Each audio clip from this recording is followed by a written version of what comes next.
Boa noite a todos e todas. Eu estou aqui tentando me conectar porque hoje essa chuva aqui em Salvador, sabe que Salvador é cidade é sorrisal, né? Cidade de plástico, né?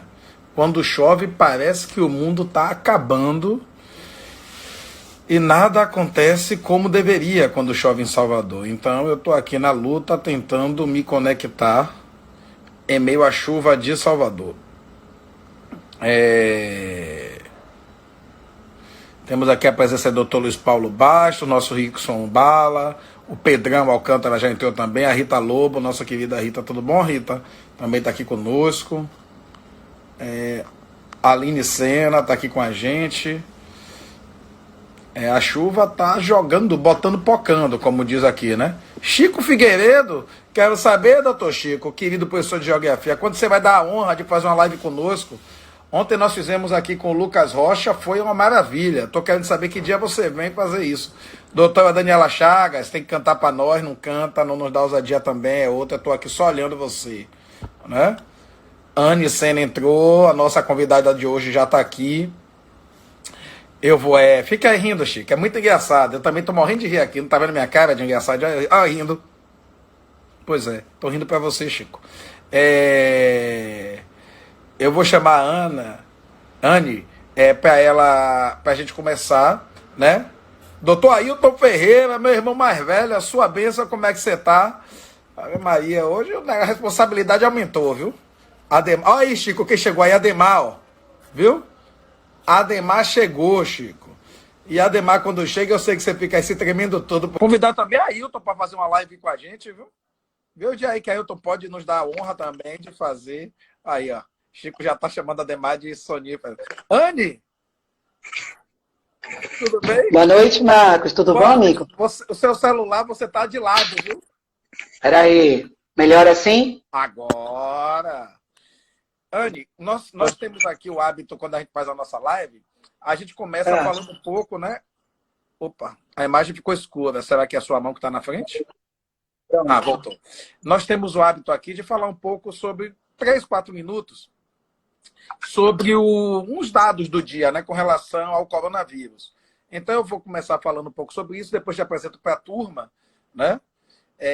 Você que está hoje aí nessa mansão toda de laranja poderosa, e a gente começa o nosso bate-papo cadela. Engraçadinha que sou, vamos lá. Turma, é o seguinte, hoje os dados atualizados dizem o seguinte: o Brasil, nós temos 262.545 casos confirmados, pessoas confirmadas com o coronavírus,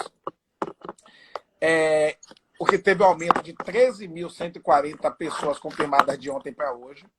Nós temos também recuperados 100 mil pessoas, né? 100.459 e mortes de 17.509. Foram mais de 1.000 mortes, 1.117 mortes de ontem para hoje, aqui no Brasil. Eu tenho falado dos números, né? E na semana passada uma pessoa falou assim, olha, às vezes também falar dos números parece uma coisa fria, né? Mas ontem um professor que a gente entrevistou, ele falou o seguinte, o professor Lucas Rocha, mas números também são importantes, porque fazem a pessoa refletir do tamanho do que está acontecendo, essa dimensão, né? Imagine que em um dia só nós tivemos, no dia de hoje, 1.117 pessoas mortas no Brasil. A Bahia registra 11.013 casos extremos, 326 óbitos aqui na Bahia. Enfim, no mundo, a situação é de quase 5 milhões de pessoas e com 1.660.000 recuperados. Mas, Anne, deixa eu apresentar você para a nossa turma, né? Anne é economista social, é presidente da Unisol Bahia e membro do Comitê Popular Solidário da Bahia. Esse comitê que tem feito algo fantástico, né? Ações fantásticas aqui no nosso estado. Anne, eu queria ouvir de você como é que você está, em primeiro lugar, assim, né? Boa noite. E como é que você está vendo essa pandemia, Anne? Você que tinha uma série de programações, esse ano você estava, a Unisol, né? Estava organizando uma quantidade imensa de atividades e, de repente, algumas coisas mudaram. Como foi que vocês se adaptaram para esse novo momento? E o que é que a Unisol está fazendo exatamente agora? E o que é a Unisol, Então, né? boa Talvez noite. a gente não saiba. Verdade, verdade. Então, boa noite a todos e a todas. Primeiro, assim, gostaria de parabenizar, viu, Marcos, esse projeto de vocês. Eu tenho assistido algumas lives e, assim, é bem a cara do Marcos, né? Bem plural, bem diverso, dialogando com vários públicos. E, assim, a gente fica muito feliz por conta de a gente estar o tempo todo se reinventando e construindo ações que chegam para todos, né? Eu acho que direto do isolamento com o Marco Rezende virou uma espécie de serviço para vários públicos, né? E onde a gente também conversa, encontra informações, busca um pouco de aconchego também nas nossas noites, né? Distanciamento social. Então, em primeiro lugar, a Unisol é uma central de cooperativas e empreendimentos solidários. Ela é uma instituição de articulação política, né? Que lida do movimento de economia solidária. A ideia nossa foi criar uma instituição que representasse a base, né, os movimentos organizados dos trabalhadores em modelos cooperativos e associativos. Então, ela é uma entidade nacional, né, nós estamos representados nos 27 estados da federação, e aqui na Bahia, nós temos 400 empreendimentos filiados na base da Unisol, e estamos presentes nos 27 territórios, né. Então, a Unisol sempre foi uma entidade de atuação direta com a base dos trabalhadores de articulação e de ação. E para nós, esse cenário da pandemia foi meio. Não vou dizer que no primeiro momento não nos assustou, né? Assustou muito, porque para nós era algo que a gente ainda não estava entendendo muito como isso ia se dar. A gente estava num ano onde a gente tinha não só os processos eleitorais, o debate com a questão da assistência técnica rural em diversos territórios que a gente vem acompanhando, as ações com apoio na base de comercialização, e tudo isso é presencial, né? É a ação direta com o agricultor, com as mulheres da confecção, com os catadores. Então, assim, quando a gente recebeu o decreto do governo federal a respeito da pandemia em março, a Unisol se antecipou, né, e colocou logo em vigência as 5 medidas estratégicas de proteção ao trabalhador cooperativado e associativado. Então, a gente, no dia 17, lançou isso nacionalmente.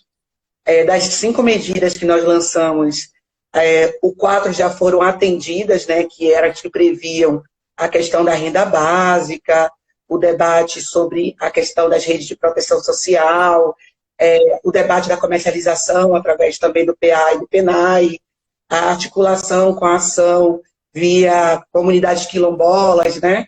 Então, assim, a gente já meio que entrou fazendo alguns pontos de incidência, buscando, na verdade, a proteção da base dos trabalhadores, que a gente sabe que, na verdade, a Unisol representa uma base de trabalhador que é estritamente vulnerável. Então, nós estamos nas periferias urbanas e rurais, então a gente sabe da dificuldade que os nossos empreendimentos e os nossos cooperados e associativados têm a nível da informação, da assistência. Então, a Unisol entrou, no primeiro momento, com as medidas protetivas, né? Anne, você está falando da Unisol, para quem não conhece, a Unisol é uma potente ferramenta de ação comunitária, de ação de uma série de pessoas e também entidades que se organizam para receber formação, qualificação, aprimoramento, para produzir, para comercializar. E aí, Anne, e a Unisol, às vezes as pessoas pensam assim, é um negocinho, não, a Unisol muitas vezes administra uma fábrica, administra um hotel, né? Administra empreendimentos. Sim. E que muitas vezes, né, aquela pessoa decretou falência e os funcionários, aquelas pessoas que estavam trabalhando naquele local, acaba virando um grupo que vai gerir aquele negócio com um novo olhar, com uma nova perspectiva, construindo uma nova possibilidade, que é fantástica. E aí, Anne, eu quero te perguntar sobre isso, porque Bolsonaro tem o tempo todo criado uma ideia seguinte: os governadores não querem que o povo trabalhe, falando dessa coisa de que o vírusinho, a gripezinha vai matar todo mundo. E essa coisa da gripezinha, hoje, no Brasil, a cada 71 segundos, uma pessoa morreu de coronavírus. A cada 1 minuto e 11 segundos, uma pessoa morreu no Brasil de coronavírus. Ao que o presidente chamou de gripezinha. Então, há 1 ano e 4 meses, que é mais ou menos o período do governo Bolsonaro, 1 ano e 5 meses, já fecharam 1.300 empresas no Brasil. E ele fala como se ele estivesse se preocupando com o emprego de todo mundo. A Unisol, que faz esse trabalho, que está em 27 estados, cuidando de pessoas, garantindo funcionamento, qualificação, formação, tem recebido algum recurso do governo federal, algum apoio, algum diálogo, alguma ação mais concreta, ou, de fato, tem muita conversa e pouca atitude no que diz respeito aos pequenos e médios empreendimentos que a Unisol ajuda a construir, Anne? Eu vou fazer só uma retrospectiva que eu achei importante, Marcos, que você trouxe. A Unisol ela nasce na década de 80 com essa crise do capital, né, no debate das falências das empresas, né, principalmente no ABC Paulista. Então, a primeira experiência da Unisol foi as empresas recuperadas, onde a gente conseguia, através da massa falida dessas empresas, trazer essas empresas para a mão dos trabalhadores e eles organizarem a gestão das empresas falidas no modelo de cooperativas, então de gestão coletiva. Então, a Unisol atua nessa perspectiva de buscar, na verdade, modelos nas relações de trabalho, na construção das gestões de trabalho, para garantir que as pessoas possam, a partir dos seus locais e das suas vivências, organizar a sua vida de forma produtiva, gerando trabalho, emprego e renda. Então, é esse o perfil da Unisol. Assim, desde do governo anterior, do Michel Temer, na verdade, todo o processo de economia solidária, de cooperativismo, já vinha sofrendo um desmonte, né? Então, a gente perdeu o MDA e depois teve a questão também sobre a questão das secretarias. A gente tinha uma Secretaria Nacional de Economia Solidária, que era quem atuava diretamente com esse público nosso, linkado ao Ministério do Trabalho. Então, já havia um desmonte dessa política, né, de inserção do trabalhador, da classe trabalhadora, dentro da modalidade da autogestão, onde o trabalhador ele não é só dono dos seus meios, da sua mão de obra, mas também dos seus meios de produção. Então, ele é o dono e ele é o trabalhador. Ele gerencia a ação do seu trabalho. Então, a gente já vinha vamos dizer, nesse desaceleramento do processo de apoio para essas iniciativas. E com esse governo, aí houve um desmonte, né? Com a retirada do Ministério do Trabalho, aí criou uma subsecretaria que discute empreendedorismo, mas numa concepção muito diferente, onde os trabalhadores não são donos, né, do seu trabalho, onde tem uma relação meio de precarização das ações, enfim. Então, a gente, de certa forma, não vem recebendo nenhum apoio do governo federal para ações diretas com a base. Como a Unisol ela já tem uma ação que é mais antiga, né, das articulações, a gente já tinha alguns parceiros internacionais que se mantêm junto com a Unisol na articulação das ações. A gente tem algumas ações bem voltadas, a Unisol ela tem 12 categorias de atividades econômicas, a gente chama de 12 setoriais econômicos, né, cooperativos e associativistas, e também a gente tinha alguns projetos anteriores também com o governo federal, que aí a gente está finalizando, mas projetos novos, ações novas para o movimento de economia solidária é basicamente zero, né? A nossa grande chance, que ainda na Bahia, a gente tem um governo que se preocupa com ações voltadas para esse tipo de público, né? Então, aqui na Bahia, na CETRE, nós temos uma superintendência de economia solidária, que ainda resiste. Para você ter ideia, no Brasil eram 27, agora só tem 2, né? Aqui uma na Paraíba. Então, assim, para você ver o desmonte total. E aí a gente ainda tem essas ações meio caminhando através dos centros públicos, das articulações com os conselhos, com os fóruns aqui na Bahia. E por isso que a Bahia ainda é o estado que mais dialoga politicamente com o movimento de economia solidária e que tem, de certa forma, uma ação bem assertiva nas políticas de incidência junto ao governo federal. Caramba, você falou dessa ideia de desmonte, né? A gente está fazendo live aqui há algum tempo, né? Desde que começou esse momento, e nós pensamos nessa uma forma de se comunicar e também informar a turma do que muita gente boa está fazendo, como você, a Unisol, que, para além da Unisol, no meio dessa confusão, achou pouco, né? A Unisol dá pouco trabalho, então a gente vai mudar uma outra coisa nessa crise, que é o Comitê Popular Solidário da Bahia. Mas a gente nunca tinha, eu não tinha reparado nessa dimensão do desmonte, né? Do desmonte de política Sim. pública que você traz. Tem aqui, deixa eu pedir logo a bênção, minha mãe está aqui acompanhando a gente, benção a minha mãe, que eu tenho juízo. Minha mãe hoje acordou com a vontade de comer pizza, então ela resolveu fazer uma pizza, né? Então ela tá fazendo a pizza. Depois da live a gente vai comer pizza, tá lá em cima fazendo a pizza. Nossa, manda para cá, mãe, que eu quero. Vai ser chique aqui hoje. Eu quero dizer que a secretária Fábia Reis está aí, nós temos também a Mila aqui, uma turma, né? E uma turma também, tem uma turma muito grande aqui, Anne, de pessoas que fazem parte da loja colaborativa do SEM, do Coletivo de Entidades Negras. Com certeza, uma Legal. parte dessa turma, né? Black Atitude, a Baraúna, né? Luciana Baraúna, uma parte dessa turma talvez esteja querendo ouvir se tem boas notícias, né? Assim, ou se você pode nos dizer algo que remeta também a essa nossa galera, ao nosso povo, quais são as alternativas criativas que vocês estão pensando? Tem alguma fórmula que tem funcionado? Tem ideias como compre do bairro? Como é que está sendo esse processo aí, Anne, de produção e de venda e de comercialização no meio dessa pandemia? Então, assim, a gente, na verdade, está se readaptando, né? O pessoal fala de um novo normal pós-pandemia, e aí eu tenho várias críticas e um pouco de rejeição a esse novo normal, porque eu acho que a gente nunca viveu dentro de uma normalidade inclusiva, né, das pessoas, de trazer os direitos, né, garantidos para a sociedade. Eu não sei que novo normal é esse, mas a gente vem construindo algumas ações, sim. Os empreendimentos, a gente, a partir das ações dessa questão do PA e do PENAI, a gente tem conseguido criar circuitos locais para a produção e para a comercialização. Os empreendimentos tiveram que entrar um pouco nessa lógica de e-commerce, né? Que é o comércio virtual, o debate de deliveries. Então, a gente tem feito algumas redes de atuação, não só aqui no estado da Bahia, mas também nacionalmente, para essas compras diretas, onde a gente leva o produto, e é um produto orgânico, muitas vezes, é um produto de boa qualidade, porque também a economia solidária, ela preza por esse lugar, né? Da segurança alimentar, dos produtos que têm uma história para contar, né? Que tem uma tradição, que tem uma cultura. Então, assim, eles têm um valor agregado muito alto dentro da concepção desses produtos, e aí a gente vem construindo isso.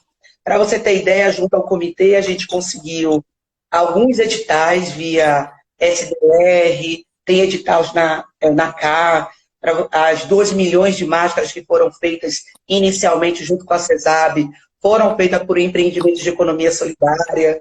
A gente está trabalhando com a perspectiva agora do abastecimento de 12 mil famílias oriundas desse mercado da agricultura familiar e também da economia solidária. Vai ter um circuito interno em 13 territórios da Bahia. Então, a gente está andando e avançando em políticas emergenciais que garantam que esse público não fique desassistido, né? A gente sabe que o desafio é muito grande, viu, Marcos? A fome, ela não espera. E como a gente trabalha com um público extremamente vulnerável, que são pessoas que já estavam numa situação de vulnerabilidade, porque a gente sabe que a gente está num contraponto ao sistema geral do capital, então a gente tem tentado fazer ações de curto prazo, que é desde da rede de proteção e da assistência direta, com doações de cestas, kits de limpeza, apoio nas máscaras, proteções para garantir que eles acessem as políticas que já estão sendo colocadas a nível municipal, estadual, federal, mas também garantindo a ação estruturante, né, de médio e de longo prazo, que são essas: criar os grandes circuitos locais, da gente comprando da gente mesmo, porque é isso que funciona, e isso que dá sustentabilidade aos grandes bairros e às grandes comunidades periféricas, num modelo que tem condições de ser feito e que garante toda a segurança, né? Então, a gente tem feito um pouco dessas articulações. Então, se vocês também quiserem conhecer mais coisas, a gente está com as redes sociais da Unisol sempre atualizada, quiserem também propor coisas lá para nós, ações nos bairros, a gente está absorvendo essas demandas e estamos juntos, viu, nessa construção. Maravilha. Quem está aqui também, Anne, acompanhando, os Mani está aqui acompanhando a gente. E hoje, Anne, Eu queria te fazer uma pergunta sobre comunidades e a Unisol. Por exemplo, hoje aconteceu algo muito triste no Rio de Janeiro, né? É o que vai Sim, acontecendo, gente, sempre nas nossas comunidades. A polícia sim, entra, aí vira uma troca de tiros, aí jogam uma granada, eu fico imaginando, né, como é que se cria todo esse perfil para chegar na morte de que sempre é o outro que matou, sempre é o tráfico que matou. Nunca se tem sim, inteligência para tratar nas comunidades, né? Tipo assim, se uma polícia entra em um bairro nobre, ela não entra dando tiro. Tem um serviço de sim. inteligência, chega lá de outra forma, tem um trato. Então a gente nunca vê uma bala perdida se perder no corpo branco. É muito difícil. Essas balas perdidas, elas só se perdem no corpo negro. E aí, no caso, hoje foi o corpo negro de um jovem, você tem filhos muito jovens, né? Hoje foi um jovem de 14 anos que veio a óbito por conta justamente de mais uma operação desrespeitosa nas comunidades e que O mostra Gabriel, né? exatamente, João Gabriel, que se mostra como se tem desrespeito nessas comunidades. Nós temos alguns projetos nossos dentro de comunidade, Anne, e nós temos tentado, Sim, nesses projetos, incentivar, organizando. Assim, a comunidade se auto-organiza, mas é nossa função também ser facilitador e aprendendo e ensinando juntos, né? Do tipo, vamos. Hoje nós aprendemos que com um amigo nosso, que é o presidente do CMDCA, o Renildo Barbosa, que eles estão pegando o galão de 5 litros de água, enchendo, botando na entrada da comunidade, botando no cano lá, e todo mundo botando o sabonete lá, naquele negocinho que compra, em qualquer lugar de 10 reais ou 15, e a pessoa vai lá, aperta, lava as mãos para entrar e sair da comunidade inteira, do tipo, só tem uma entrada em alguns locais, em alguns becos, então faz-se isso. A Unisol, é, nessas ações de comunidade, ou se não, esse comitê solidário, né? Você falou aí da secretaria, eu acho que é o Milton Barbosa, né, que toca e tudo. Essa superintendente que é super, solidário. isso, essa superintendência. Tem feito também ações dentro dessas comunidades, Anne? Tem alguma ação acontecendo, ou seja ação de fortalecimento daquela economia local, ou seja ação também de doação, que eu vi aí que vocês doaram aí toneladas, né, de cesta básica, de alimentos, vocês conseguiram arrecadar. Como é que tem sido isso, Anne? Tá. Eu acho que para a gente poder falar um pouco do comitê, era bom explicar um pouco, né, do que como é que a gente está essa engrenagem do comitê, até para poder a gente ter uma ideia de como é que a gente está se organizando a nível de territórios. Então, o comitê, na verdade, ele surge como uma frente do movimento popular social. Inicialmente era para enfrentamento do Covid, através de uma grande rede de proteção social. Então, a gente queria saber onde estavam os nossos e como é que a gente minimamente trocava informações para garantir prevenção, para garantir assistência, para garantir atendimento direto. Então, era um pouco um canal inicialmente de comunicação. E a partir do entendimento que o comitê ele foi crescendo, hoje ele tem mais de 200 organizações no estado da Bahia que fazem parte, o SEI faz parte lá com a gente, né? E também as centrais sindicais e organizações LGBT, associações de bairros, então ele é bem plural, ele é bem dinâmico, né? Tem desde das entidades que articulam os moradores de rua até as instituições que articulam as empresas recuperadas. Então, ele é um leque de ações e de intervenções. E aí, o que a gente começou a fazer? A gente criou um manifesto com 23 medidas estratégicas para o estado da Bahia, que pautava o governo do estado da Bahia sobre ações de trabalho, emprego e renda e prevenção, né? A questão da saúde. Nós atuamos diretamente em comunidades periféricas. Então, assim, a Unisol e a maioria das entidades, elas estão nos bairros, né? Então, o Complexo Noroeste de Amaralina, o Complexo da Península Itapajipe, a Suburbana. Então, esses são os lugares que nós estamos, né? No Calabar, no Alto da Pomba, essas ações, esses lugares que têm os empreendimentos urbanos do movimento de economia solidária. Então, não é nada distante do que a gente já faz, né? Distante do lugar onde nós estamos. Então, a partir disso, a gente fez o quê? A gente começou a consolidar o comitê estadual, estamos agora provocando os comitês territoriais e os comitês municipais, para a gente ter esse engrenagem mesmo da demanda perto da população, porque a gente sabe que o município é quem dialoga ali mais perto, mais no dia a dia, né? Então, a gente está criando essa engrenagem, já tem ações acontecendo em Salvador. Então, aqui nós já temos alguns bairros que a gente teve ação de intervenção direta através das organizações que fazem parte do comitê. Então, por exemplo, dar algum exemplo de alguns bairros que a gente já atuou. A gente está no Complexo Nordeste de Amaralina, que compõe os 4 bairros, né, que é Nordeste, Vale das Pedrinhas, Santa Cruz e Chapada do Rio Vermelho. Nós tivemos ações também com algumas instituições no Calabar, tivemos ações no Uruguai, Massaranduba, Jardim Cruzeiro, tivemos ações na Suburbana, Paripe, Piripiri. Então, a gente está meio que mapeando, vamos ter agora ação em Boa Vista, no Lobato, no Retiro nós tivemos ação. Então, na verdade, as instituições estão se conectando com a base desses bairros, buscando quais são essas demandas e organizando. Como a gente tem características que são diferentes, é importante, e isso também é legal, pra caramba, a gente acaba se dividindo meio em como atuar. Então, tem aqueles que atuam diretamente com as associações em ações preventivas e de cuidado com a questão da pandemia. Então, essas questões tipo dos kits, da socialização e da comunicação e da informação para que as pessoas possam ter os cuidados dentro das comunidades. A gente sabe que na comunidade, eu moro no Nordeste de Amaralina, e a gente sabe como é viver aqui, né? Então, a gente, às vezes, vive numa casa que tem 5 metros quadrados, que reúne, né, 10, 15, 20 pessoas. A gente falar em distanciamento social é muito difícil. E, às vezes, a casa, ela vamos dizer, parede, é a mesma parede da segunda casa. Então, são essas formas que a gente vive nas periferias. Então, a gente tem tido algumas ações específicas de apoio, trazendo parceiros. A gente é meio que um intermediário dessas ações, né? De buscar o que os bairros estão precisando de urgência e colocando essas ações dentro do comitê.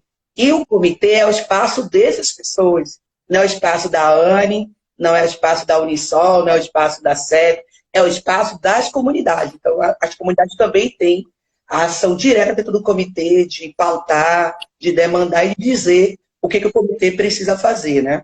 Então, a gente está fazendo um pouco disso. Aqui no WhatsApp já tem um bocado de gente falando assim, eu quero conhecer, eu quero participar, eu vou dar seu celular para todo mundo. Viu? Vou falar, pode dar seu WhatsApp. Pode dar. Vai virar uma pode dar, Anne, quem está com a gente? Assim, diga. E curtir lá, né, Marcos, as redes sociais do comitê, procurar saber o que está fazendo. Precisa criar um conselho geral do comitê, onde as pessoas façam o controle social das coisas que estão acontecendo, né? Você falou das toneladas que a gente adquiriu no 1º de maio, a gente fez toda a prestação de conta, levamos para os bairros, os beneficiários iniciais foram os catadores, que a gente é um público que a gente entende que é um dos mais vulneráveis, porque estão ali com os resíduos sólidos o tempo todo, né? Então, o índice de contaminação está sendo muito alto nesse segmento, a nível de Brasil. A gente trabalhou com as redes de saúde mental para apoiar também o pessoal das redes de saúde mental. Os terreiros também foram apoiados por essa primeiro lote de doação. Algumas associações de bairro. Então, assim, é isso, né? A gente tem tentado fazer as ações ouvindo um pouco dos nossos clamores, porque a gente está muito aqui mesmo nos bairros, e tentando levar isso para o governo, para as instâncias que precisam entender melhor como que vão dar conta, né, desse processo todo. Quem está aqui também assistindo a gente, Marta, que mandou Anne, que mandou um beijo para você, um abraço, foi a Martinha, nossa vereadora, né? Vereadora linda! Inclusive, quero aproveitar para convidar ela. Nos defende, viu? Com a economia popular. Nós todos. Inclusive, eu chamar a Martinha aqui para ver se ela faz uma live conosco, porque ela está atuando, ela sempre atuou de uma forma muito forte, né? E ela está agora atrapalhando loucamente nessa pandemia, muito. Também o Tonho Matéria está aqui conosco. E o Igor colocou o seguinte, né? O Igor Alisson, distanciamento social é o seguinte, uma verdade constante para realidades diferentes. Aqui você está falando, né?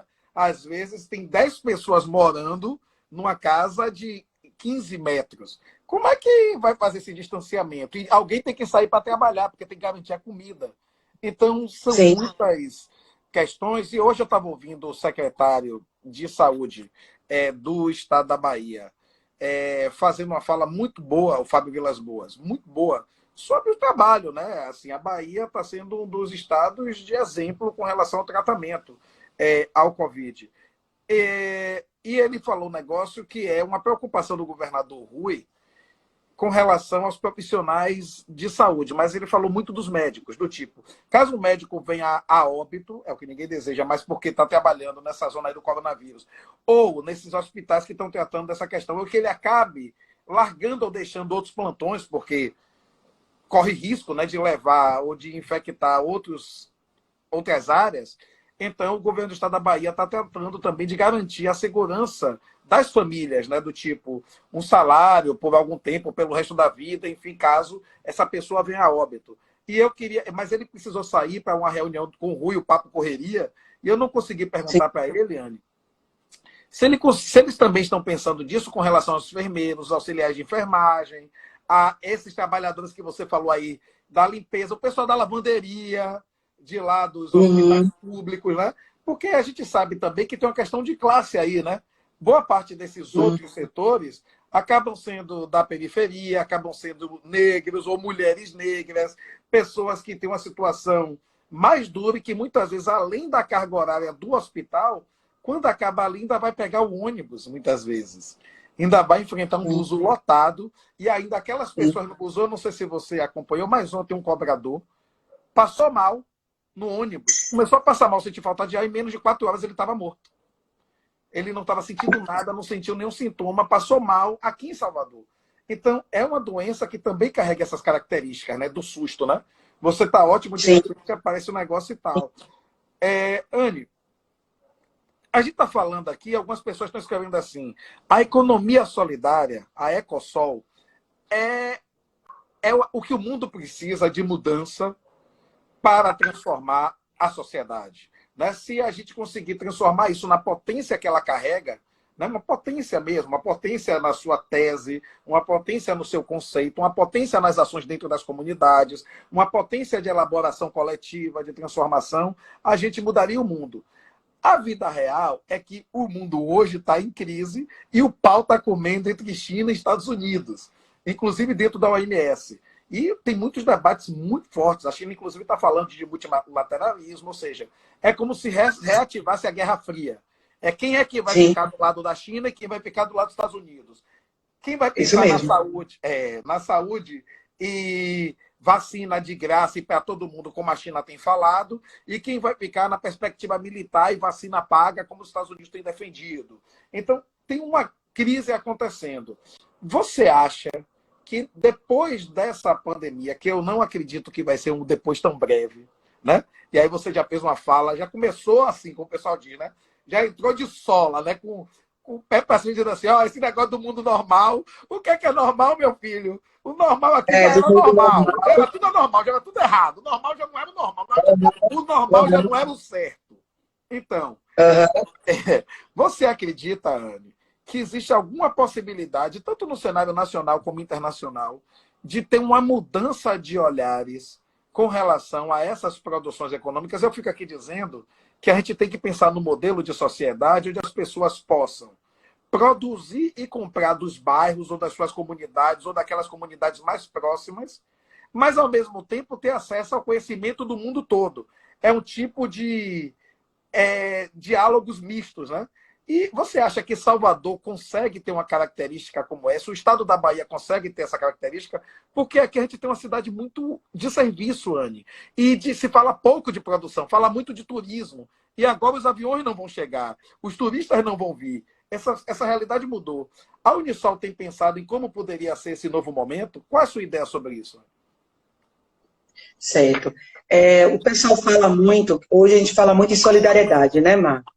O mundo hoje tem que ser solidário. Então, assim, a economia solidária, que é o movimento que nós militamos, um dos princípios que a gente sempre atuou, sempre foi a solidariedade, né? Sempre foi o debate dos pequenos circuitos, sempre foi o debate da autogestão, da organização coletiva, sempre foi o debate do empoderamento e do fortalecimento dos campos comunitários, mulheres, juventude, né?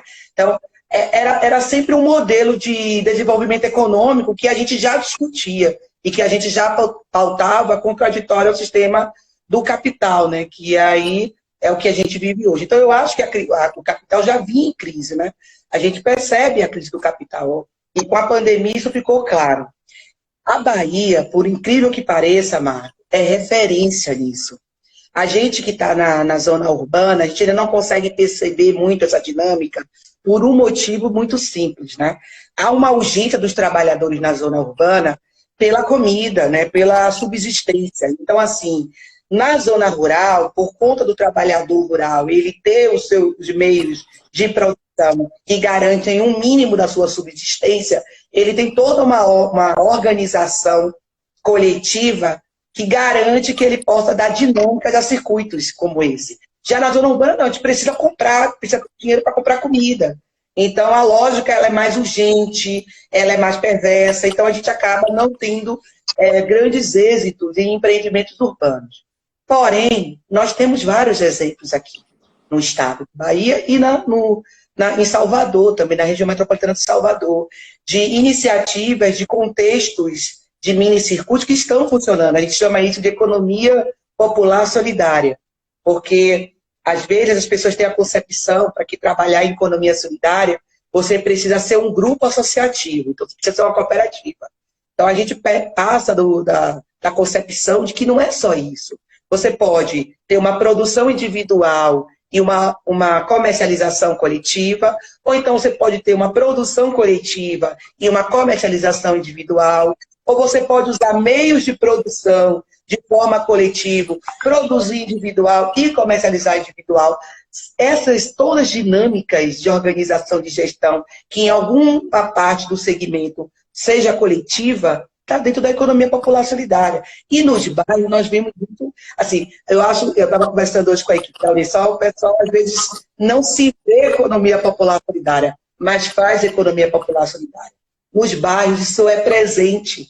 Isso, você vê as pessoas se organizando para comprar coletivamente, aí abre as lojinhas de roupa e vendem, né, cada uma individualmente, mas às vezes compram para barganhar preço, às vezes se organizam a nível de catálogos para comercializar junto, fazem também as assistências de organização, de comunicação, de forma coletiva, se apoiam nos debates de organização comunitária de forma coletiva. Então, na verdade, isso já está dentro da própria economia. Eu fico falando que o Milton Santos, naquela época, já falava, né, da questão do circuito inferior da economia, e a economia popular solidária é isso, é esse circuito. Tem muita gente aí que vive há muitos anos produzindo e reproduzindo vida a partir de empreendimentos em unidades familiares. Pensa aí na moça que vende geladinho, que sustenta uma família há anos vendendo geladinho. Isso é um empreendimento familiar. É porque, às vezes, isso não está sendo colocado como uma economia pulsante. Isso gera renda dentro do bairro, isso gera economia dentro do bairro. Então, na verdade, eu sinto que nós temos, sim, um cenário muito propício. Os debates internacionais hoje sobre a questão da economia solidária têm avançado muito, né? As pessoas agora parecem que estão caindo um pouco da ficha que esse processo pós-pandemia vai necessitar de modelos que garantam os trabalhadores de diversas modalidades de organização. O emprego formal acabou, e a gente já falava isso há muito tempo, e a galera ainda achava que era a carteira, né, de trabalho assinada que ia garantir estabilidade. E está claro para nós que não é. Então, eu acho que a gente vai ter um grande avanço nesse debate, tá? Da economia popular solidária, das organizações. A gente tem trabalhado muito, viu, Marco? Eu falei assim, eu pensei que no distanciamento social a gente ia trabalhar menos. Aí eu falei, caramba, a gente está trabalhando mais. Né? Então, assim, a gente tem trabalhado muito e formular também, porque eu acho que a gente precisa formular, né? A gente tem contextualizado muita coisa, feito artigos, mandado emendas, criado decretos, coisas que possam garantir que depois dessa pandemia a gente tenha ações estruturantes. E estruturantes para as populações mais carentes, porque são essas que vão ser disseminadas com esse debate da pandemia. São essas que vão estar dentro dos bolsões imagináveis de pobreza que a gente já conhece essa realidade anterior. Né? Não. E essa crise tem cor, né? E aí eu vou falar que tem gênero também, viu, Marco? Porque são as mulheres, a maioria dos empreendimentos de economia solidária são formados por mulheres negras, né?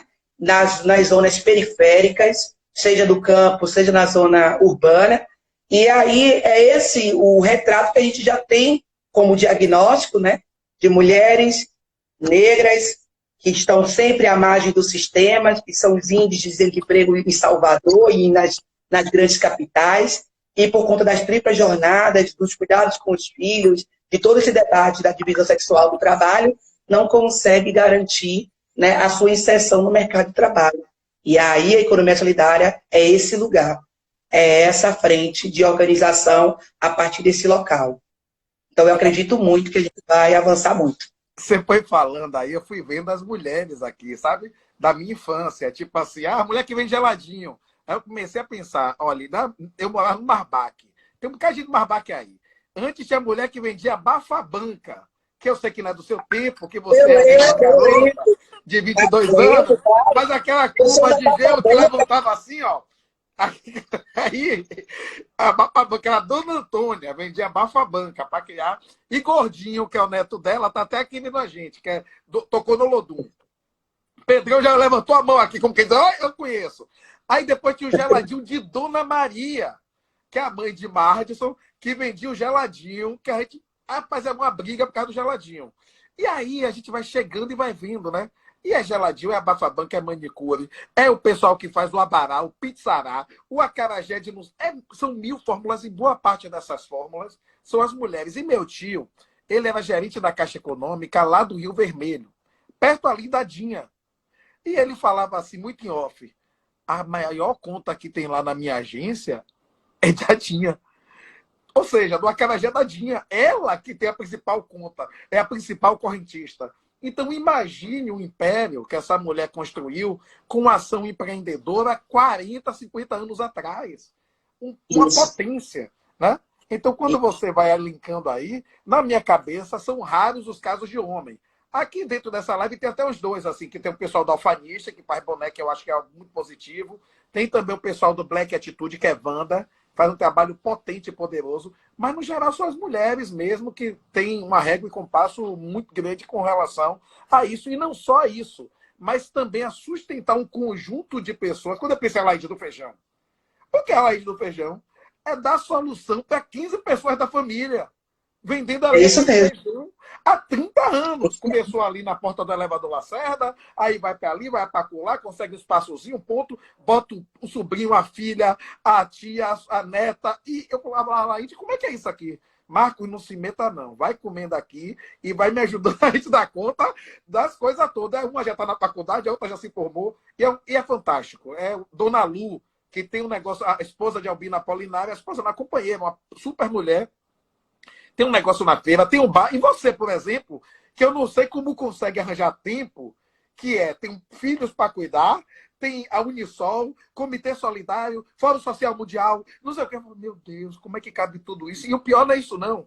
Sempre do salto alto, tirando onda, de boa, e de bom humor, e sabendo fazer o negócio. Porque eu já fico logo nervoso, né? Você fala, Marcos, calma, Marcos, respire.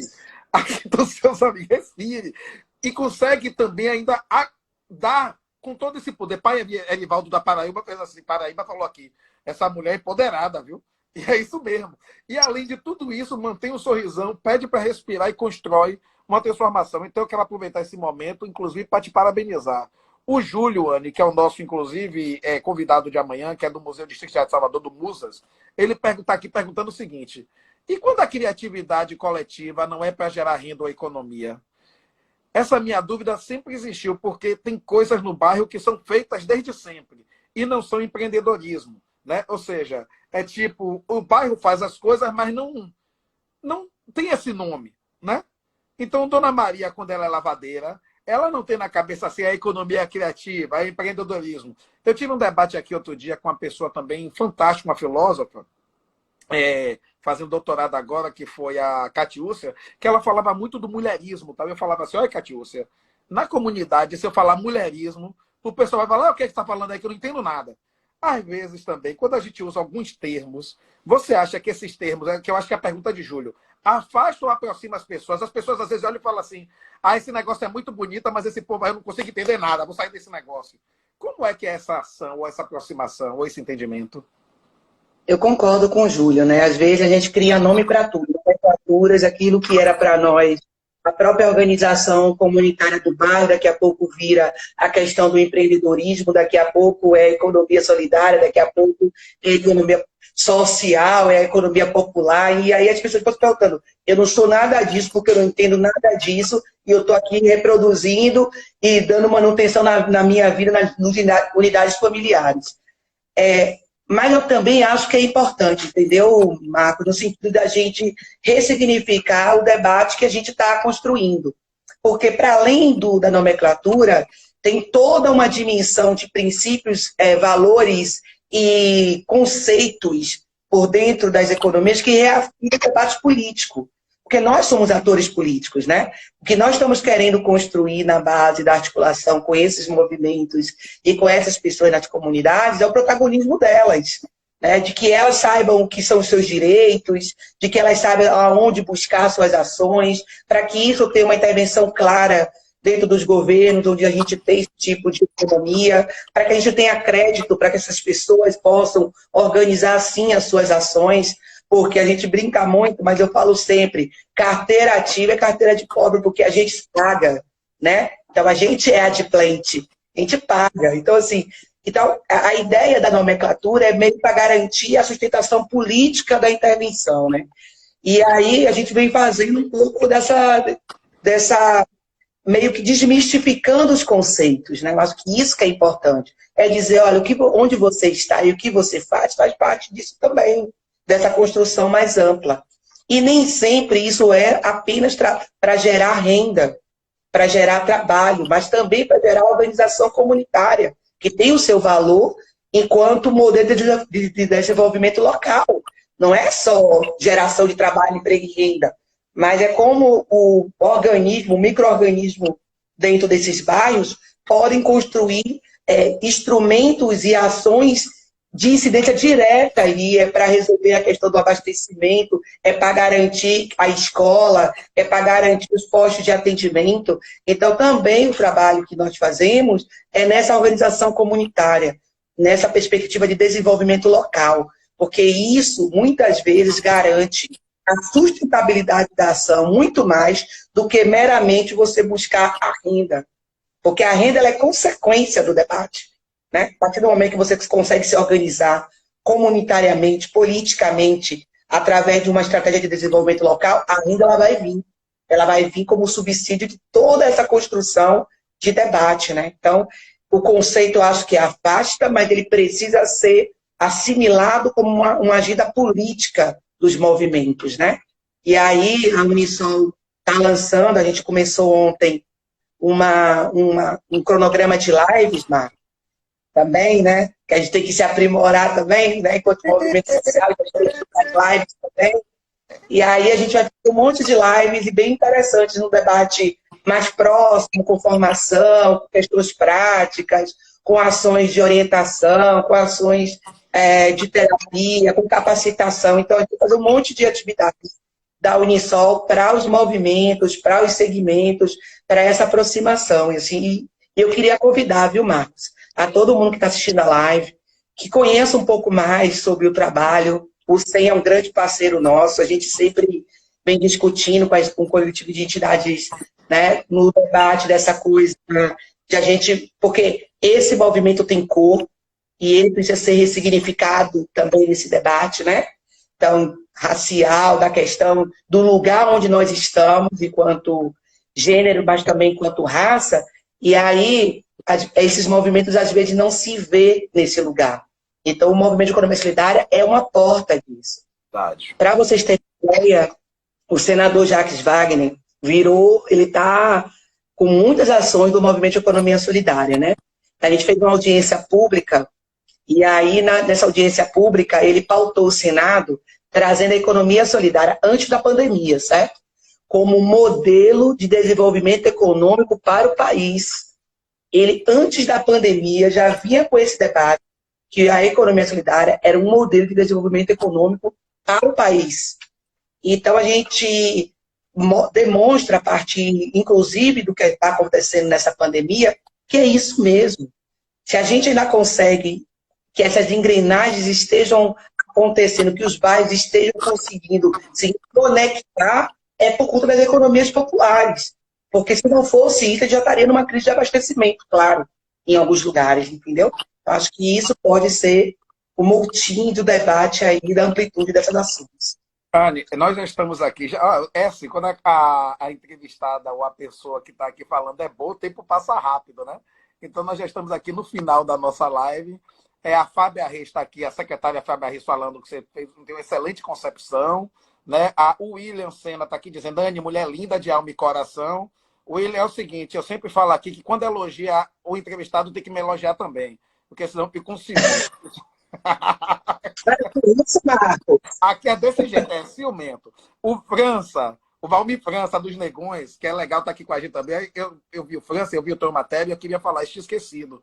Essa turma, né? França, Tom Matéria, Vovô, o pessoal, Valdemar Carabina, lá da Avenida Peixe, do Lorum Babami, Glicélia, das Filhas de Grande.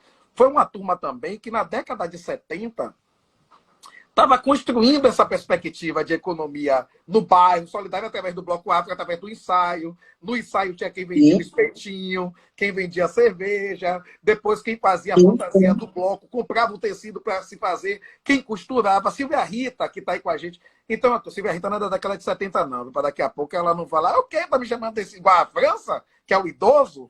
Então, mas o que eu estou querendo colocar, Anne, e aí você vai ter mais 3 minutos, me desculpe, mas é porque a culpa não é minha, mas é do tempo mesmo que o Instagram nos dá, que é o seguinte: os governos conseguem compreender, e eu estou falando até o governo da Bahia também, essa dimensão, porque o que eu percebo, e eu tenho falado muito, que, por exemplo, Salvador deveria ter um banco.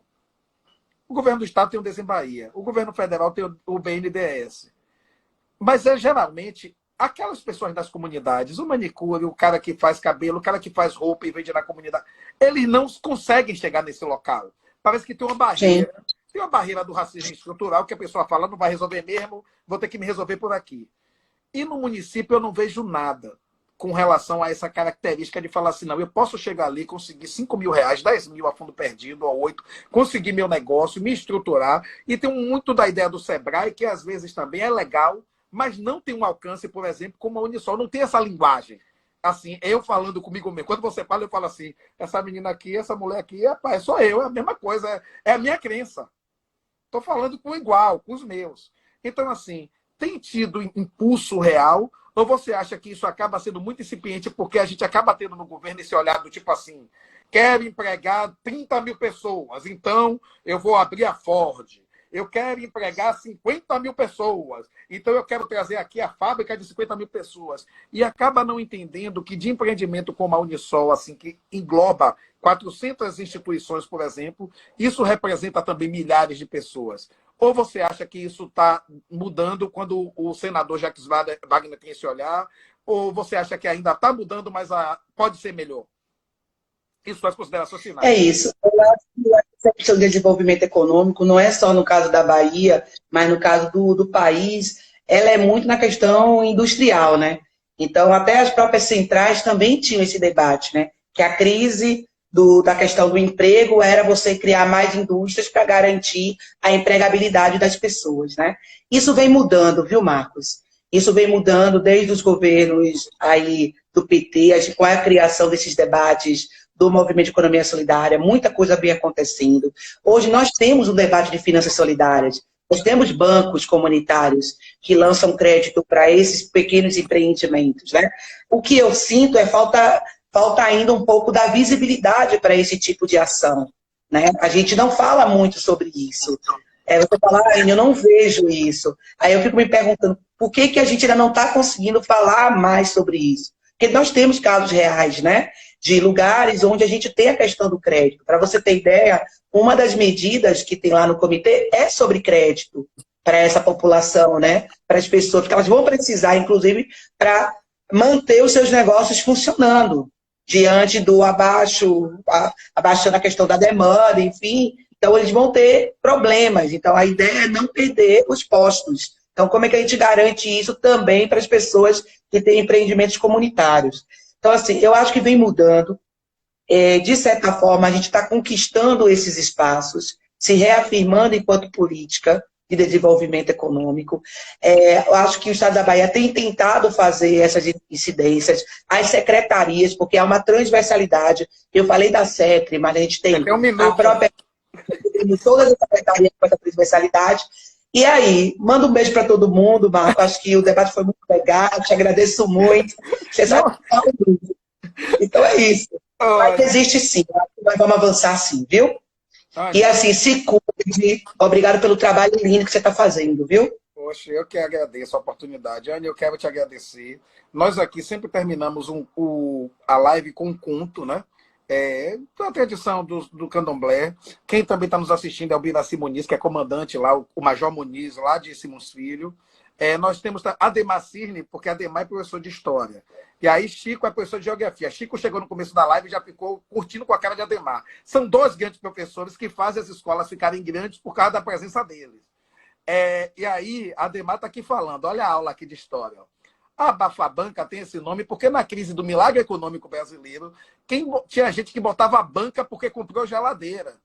E ficou pobre que tinha que abafar a banca. Como ele vendia gelo na Cuba para poder pagar a prestação da geladeira. Então, tá vendo aí, Chico? Tomando logo uma porrada, porque Ademar é assim, mostra logo que ele sabe o que fala. Gente, vamos falar. Olha, eu tinha programado pensado em outro conto para hoje, mas com você, com todo o poder aí, veio falar desse coisa todo, então eu vou falar de Ansan, né? Que é essa mulher poderosa, essa orixá poderosa, que as pessoas só querem falar de Ansan do tipo, a Ansan era muito bonita, a Ansan brigava muito, não. Yansan era muito inteligente, Yansan era autônoma, Yansan era muito exigente, Yansan era poderosa e Yansan decidia sobre a vida dela. Que as pessoas ficam assim, Yansan namorou com um bocado de gente, as mulheres de Yansan adoram namorar, não. As mulheres de Yansan decidem sobre o próprio corpo, elas fazem o que elas querem, porque elas não precisam de um homem para dizer o que ela vai fazer ou deixar de fazer. Yansan fez isso lá atrás, as mulheres estão discutindo isso hoje, tá? Yansan fez isso há 2000 anos atrás. Então, qual é o debate de Yansan? Olha, eu quero andar pelo mundo, mostrar com a minha inteligência, mostrar o meu poder e a minha sabedoria. Então ela namorou, ficou com Ogum, ficou com Xangô, ficou com a Baluaê, ela aprontou e ao mesmo tempo de coisa e botou lá babado total. Então essa é babado total.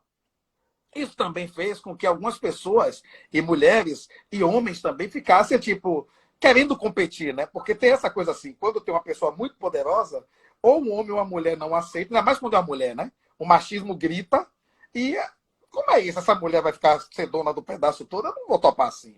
Então tem uma história aqui, Ansan, por conta do poder e da conquista, inclusive com mulheres também, teve uma hora que duas pessoas quiseram trazer um prejuízo para Yansan.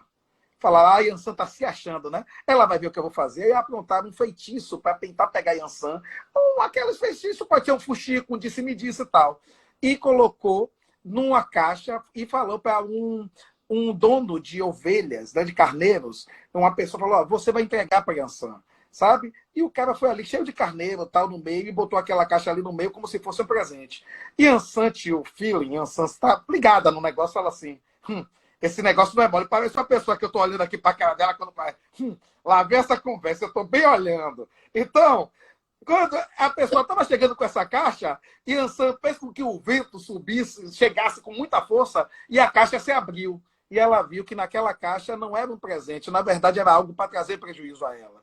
Então, Yansan conseguiu se livrar do mal olhado, daquele prejuízo, por conta do feeling, por conta dos cuidados, por conta do que a gente fala do sexto sentido, por conta da inteligência e dos aprendizados de saber que muitas vezes, quando as mulheres se destacam, muitas vezes o próprio homem ou outros elementos aparecem para querer tentar diminuir essa potência que é. Então, Yansan, por conta disso, tem uma dificuldade. Ela não tem uma boa relação com os carneiros, é uma das coisas que Yansan não come, mas, ao mesmo tempo, ela mostra o poder das mulheres, o poder do empreendimento e a força de seguir adiante, mesmo com todas as adversidades e armadilhas. Então, que nós possamos depois, dentro dessa pandemia, aprender cada vez mais com as mulheres, aprender cada vez mais com esse poder, aprender cada vez mais com essa forma de poder ter tudo isso aí dentro, tudo isso junto, e ainda assim mostrar que dá para ser grandiosa, generosa e construir um outro tipo de sociedade juntos. Que Yansan também sempre fez isso, trabalhou junto. Anne, obrigado e, gente, boa noite.